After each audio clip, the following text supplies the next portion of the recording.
is something many of us are familiar with from media, history, or perhaps a visit to a palace or royal event. They exude an air of stoic professionalism, standing as silent sentinels protecting their monarchs. But, what happens when these disciplined figures break their silence and actually fight back? It sounds almost unbelievable, yet there are moments in history and in the present day when royal guards have been pushed to their limits. In today's world, royal guards aren't just a symbol of tradition and formality, they are trained professionals capable of defending themselves and their monarchs at any cost. So, let's take a deeper dive into the rare, yet captivating moments when royal guards have had no choice but to fight back. From historical battles to modern-day altercations, these stories are anything but ordinary. Before we jump into the action, it's important to understand the role of royal guards throughout history. These elite soldiers are tasked with one of the most important duties: protecting their monarch. Whether it's guarding the gates of Buckingham Palace, the royal family in Denmark, or the palaces in ancient Egypt, royal guards have long been symbols of loyalty, honor, and duty. In the UK, for example, the Queen's Guard is an iconic symbol, seen marching stoically outside Buckingham Palace.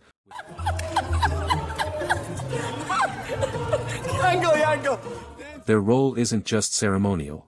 These guards undergo rigorous training, ensuring they are skilled in combat and are prepared for any situation, even if that situation is one that calls for more than just standing in formation.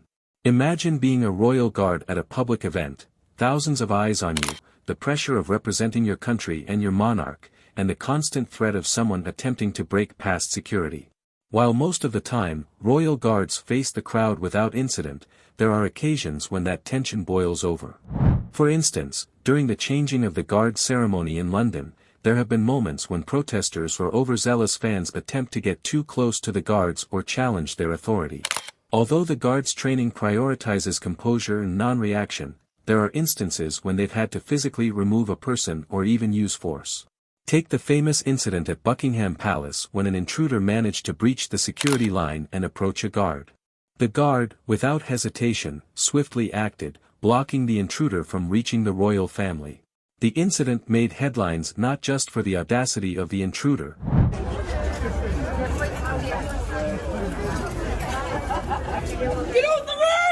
Guards are capable of much more than standing still. They are ready to protect at all costs. While many people think of royal guards as peaceful figures, there's a fascinating history of them engaging in battle and protecting the monarchy in times of peril. One of the most remarkable stories comes from the French Revolution.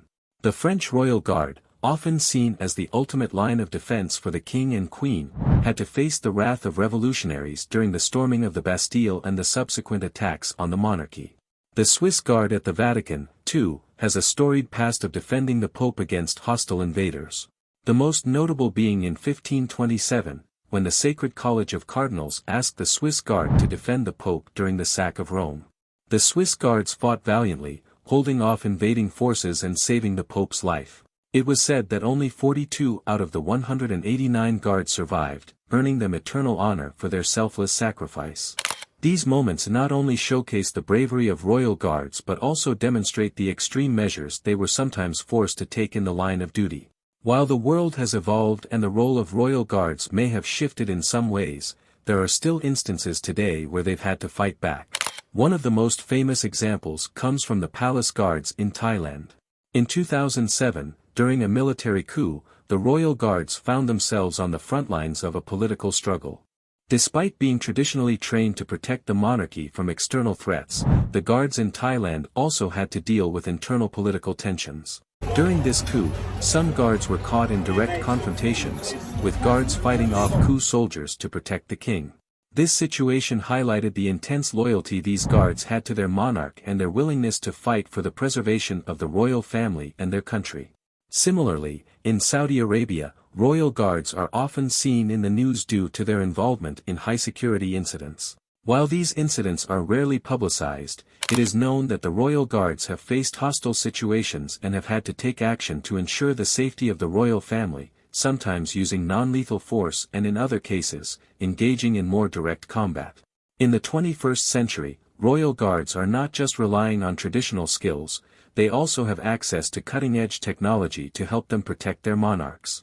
Surveillance cameras, biometric scanners, and even drone surveillance are now part of the security measures used by royal families worldwide.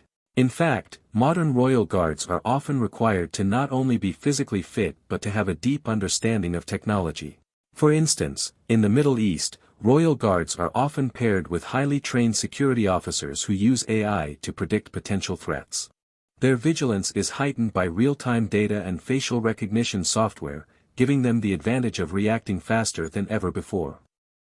However, technology is not a complete replacement for the human element. There are still moments when a royal guard, relying on their training and instincts, must make the split-second decision to physically intervene. Whether it's tackling a threat or protecting a monarch from a potential attack, these guards are ready for anything. The process of training royal guards to fight back is rigorous and intense. Many guards undergo several years of military training, followed by specialized instruction in royal protection.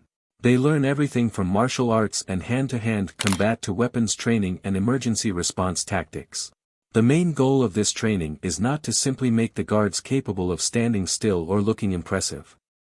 The purpose is to ensure they are ready for any situation, from an attempted assassination to a terrorist attack.